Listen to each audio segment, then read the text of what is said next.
Hello, നമുക്ക് വറുത്തരച്ച് chicken കറി ഉണ്ടാക്കാവേ. Chicken മഞ്ഞൾപ്പൊടി, മുളക് പൊടി, മല്ലിപ്പൊടി, കുരുമുളക് പൊടി എല്ലാം തേച്ചൊന്ന് വെക്കാം.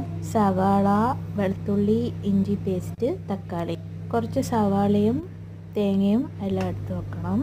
പാൻ അടുപ്പത്ത് വെച്ചിട്ട് കുറച്ച് എണ്ണ ഒഴിച്ച് നമുക്ക് ആദ്യം സവാള ഒന്ന് വറുത്തെടുക്കാം. കുറച്ച് സവാള മതി. ഒന്ന് ഹൈ ഫ്ലെയിമിലിട്ട് നല്ലതായിട്ടൊന്ന് വറുത്തെടുക്കാം. കളറ് മാറി തുടങ്ങുമ്പോൾ ലോ ഫ്ലെയിമിൽ വെക്കണേ. ഞാൻ മാറ്റി വെച്ച് ആ എണ്ണയിൽ തന്നെ നമ്മുടെ ഇഞ്ചി വെളുത്തുള്ളി പേസ്റ്റ് ഇട്ട് പച്ചമണം മാറുമ്പോഴത്തേക്ക് നമുക്ക് സവാള ഇട്ട് കൊടുക്കാം. എല്ലാം നല്ലതായിട്ടൊന്ന് വഴറ്റിയെടുക്കാം. അടച്ചു വെക്കാം. അപ്പോഴത്തേക്ക് തേങ്ങ വറുത്തെടുക്കാം. തേങ്ങയും കൊച്ചുള്ളിയും പിന്നെ കുറച്ച് കറിവേപ്പിലയും കൂടിയിട്ട് നമുക്കെല്ലാം ഒന്ന് വറുത്തെടുക്കാം.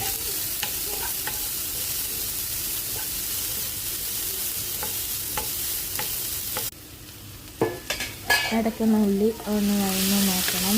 നല്ലതായിട്ടൊന്ന് വഴന്ന് വരുമ്പോഴത്തേക്ക് നമുക്ക് തക്കാളി ഇട്ട് വെക്കാവേ. എല്ലാം നല്ലതായിട്ടൊന്ന് ഇളക്കി യോജിപ്പിച്ച് നമുക്ക് മീൻ ചേർക്കാം.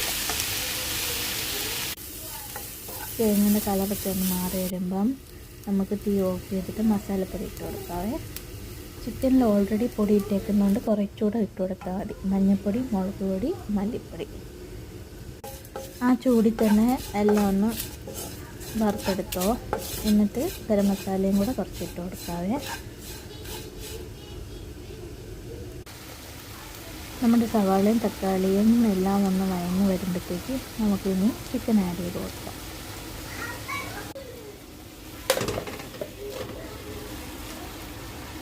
എല്ലാം നല്ലതായിട്ട് മിക്സ് ചെയ്ത് ഒന്ന് യോജിപ്പിച്ചെടുക്കാം.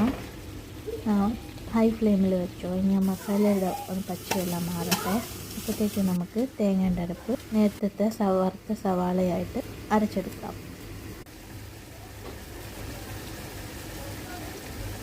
കറിവേപ്പില ഇട്ട് കൊടുക്കാം. അരപ്പെല്ലാം അരച്ച് നല്ല പേസ്റ്റായിട്ട് നമുക്കെടുക്കാം. ഇനി നമ്മുടെ ചിക്കനിലേക്ക് നമുക്ക് അരപ്പിട്ട് കൊടുക്കാവേ. ആ അരപ്പെല്ലാം ഒന്ന് യോജിപ്പിക്കാൻ വേണ്ടി നമുക്ക് നേരെ അടച്ചു വെക്കാം. എന്നിട്ട് തുറന്ന് നമ്മുടെ മിക്സിയുടെ വെള്ളവും കൂടെ കഴുകി നമുക്ക് എല്ലാം കൂടെ നിറച്ച് വെച്ച് ഒരു 15 മിനിറ്റ് വേവിക്കാവേ.